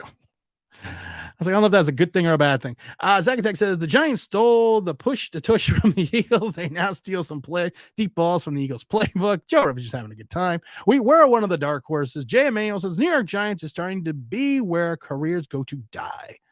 I don't think that's true. I think wide receivers have that issue. Come on, we need 3 more likes to get to 70. Come on, guys. We got 111 people in the room. We need 3 likes to get to 70. Make my day. It's raining here. It's windy. I'm shocked the power is holding out. Let's see. JM says the Giants are not competitive against better teams. Another wasted season. Well, the problem is we're going to be playing a lot of better teams. That's the biggest issue. We're playing bigger teams, and I don't know if it's a wasted season, but we are playing better team. Where is she?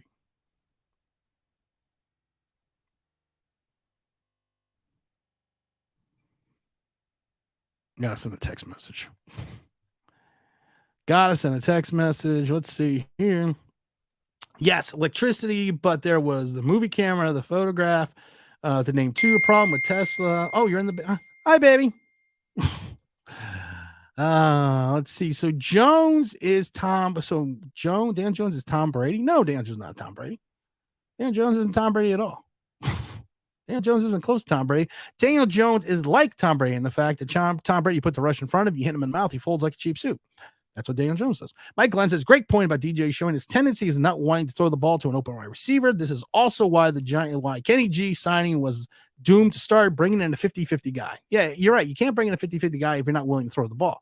Tank for Caleb, says Greeny. Let's see. Mike Lee says, Westinghouse took advantage of Tesla. Also, Astor died. His son did not block Tesla like his father. There's I think it's the History Channel. It's the Men That Made America, and they have all these inventors. So that's a good show to watch. I think it was History Channel. I think the How America Was Made or the Men That Made America or inventors. It was a good show. I watched it with my wife. And we learned all about Tesla and all these people. And some of these people, you're just like, wow, they were ruthless. Zach says, Jet fans hate Zach Wilson and they want him to lose. Giant fans love DJ. It just shows New York fans are delusional in its extremes. Mike Leal says Tesla was way ahead of his time. Yeah, and he invented a self-driving car, Tesla. The Big Zo says, I agree with Zach. At this point, I believe those Giant fans just love pain. Mr. Alvarez also says, one of the fewest positives 49er games was Neal held up pretty good against Bosa, considering that Bosa only sack was when he had the tight end. Oh, yeah. I mean, if you watch that Bosa sack, Neal cuts to the inside to hold on to his man. The play was for Bellinger, not to chip Bosa, but to take Bosa straight on. Now, Bosa probably would have ran over Bellinger. And the results of the play may have been the same, but yeah, that was a bad. Oh, we hit 75. We hit 75. I'm very excited about that. We hit 75 likes. We have 112 people sitting in the room. That's always fun. This is what happens when we don't have Rob. People want to watch, and we all know why Rob's not here. What is it, you period? We know why he's not here. Mike Glenn says, at this point, how do we catch up with Dallas and Philadelphia? Well, Harley Davidson stopped making the V-Rod. Now, the V-Rod is one of the fastest production motorcycles. It was a combination between Harley Davidson and Porsche. So we could jump on a V-Rod. Oh, you mean on the football field? I don't know. We haven't played Philadelphia, and I think it's honestly, I think we could potentially only win one division game this year. And I'm giving us the home win against Washington. And even that's not guaranteed, especially after last year's home tie. So we could potentially win only one game this year. One division game. Let's see here. Zacatech says, honestly, the Giants, his offense is annoying to watch. We have Caleb Williams, Drake May. Here we come. Mr. Alvarez says, I'm a Giant. If the Giants, I would tank for Caleb so hard. The Giants only have like one win by the bye week. The Giants are throwing Tommy DeVito out there, making sure they get that number one pick. We tank. That's how. JM says, let's see. The sacks was definitely a safety. Don't know why the ref didn't make that call. I don't understand it either, because if he's in the grasp, he's in the grasp in the end zone. If they're saying that he stopped forward momentum, Daniel Jones was going backwards and his knee didn't hit the ground until he was in the end zone. And if he was in the grasp, he was in the grasp in the end zone. So there were bad calls on both. There were bad calls against the Giants too. Don't get me wrong. There were some terrible calls against the Giants, but there were some terrible calls. The officiating this year has just been atrocious. Let's get to 80 likes, guys. We got a couple minutes. Let's get to 80 likes. If the Giants are getting nothing on a DJ, do they play Tyrod? I would. Why not? What do you got to lose? But they're not going to, because you paid a guy $160 million. If you feel like you need a win, if you feel like the season is slipping away and Daniel Jones is not playing well, why wouldn't you just give Tyrod Taylor a shot? And we're not at the point as Tyrod as a season savior yet, but we're not there yet. But I think we have to, if we start like 1-6, you gotta do something to shake it up. Greeny says DeVito would be better than Daniel. I don't think Tom DeVito is going to be better than Daniel Jones. I think right now, and I've said it before, Daniel Jones gives you right now your best opportunity to win. But the problem is that's not a great opportunity. Talk with Zoe says 4-13. I believe the Giants is the final record. Zach says the rule forward progress at the 1/2 line. But I didn't understand that, Zach, because he wasn't going forward. The play was, if it was a continuous play, he was going backwards the entire time. And to Mike Glenn's point, this is why I don't understand it. His own momentum carried him in the end zone. Stopping forward progress, and Zach, you know this, is when your player is trying to move forward, but progress has been stopped by the defense. So his legs are continuing to churn, but he's not getting any forward momentum and he's not moving. That is stopping forward progress. DJ was going backwards the entire time, and to Mike Lee's point, his own momentum caused him to fall into the end zone. It was just a weird loot. It was just a weird call. DJ had no clue Bosa was even the free rusher. That reminds me of Marcus Golden, 3 years ago, when Marcus Golden basically came right in front of DJ. I mean, literally right in front of him. And DJ didn't even turn his head, and Marcus Golden just whacked the shit out of him. That would remind me of that play. And then he went down. And then the Giants went downhill that game as well. That was an ugly play. Let's end these last couple ones here. Degzeg says, how do you rush 5, 3, 3, and 39 plays and only get 1 sack? I don't know. Danny Duds is our number 161 corner was not accounting for the team's best pass rush. Eli would have made the adjustment there. Yeah, he would have called out. Yeah, I don't disagree. Let's get 3 more likes, guys, and we're going to get out of here. Yeah, I don't disagree. I don't disagree on that. He would have checked out. You always need to find out where your best pass rusher is, and then you account for that person.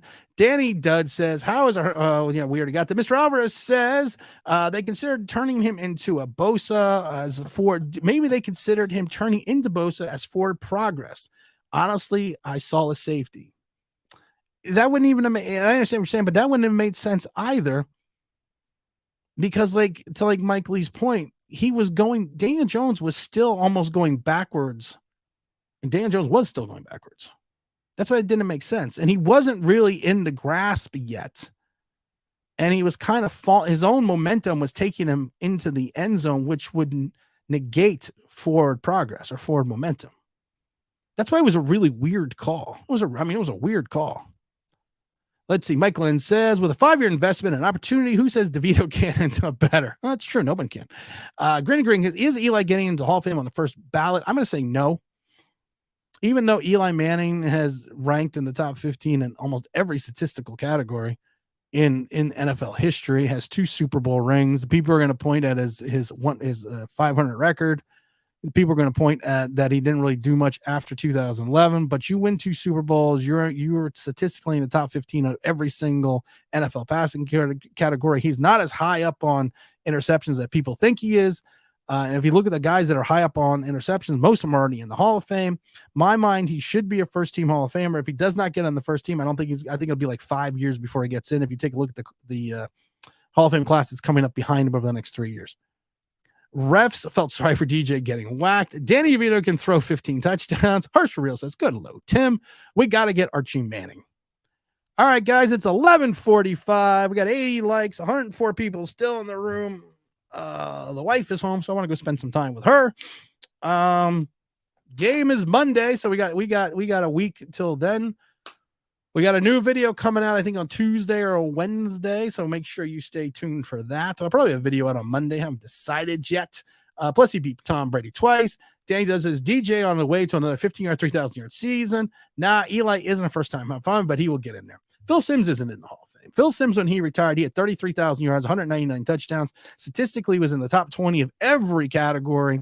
Had his 1 big Super Bowl in 86. Was taking this team into the Super Bowl in 90. Had a career renaissance that last year before he tore his shoulder and had to retire, even though he could potentially have gone to the Browns. He should be in the Hall of Fame. If Ken Stabler, if Troy Aikman, who actually statistically is only a little bit better and played on a dynasty, can make the Hall of Fame. Phil Simms should be in the Hall of Fame. Eli Manning should be in the Hall of Fame. Have yourself a great Sunday, says Joe Rev. Say hi to the family. You know what? We're going to close it out right here. You know what to do, guys. This is Tim. This is New York Giants Straight Talk. Hi, everybody online. Big Blue World. Say have yourself a great holiday. Holiday tomorrow. I think it's Rosh Hashanah. I can never remember. Make sure you like, make sure you subscribe, make sure you ring that bell because you want to know why. That'd be awesome.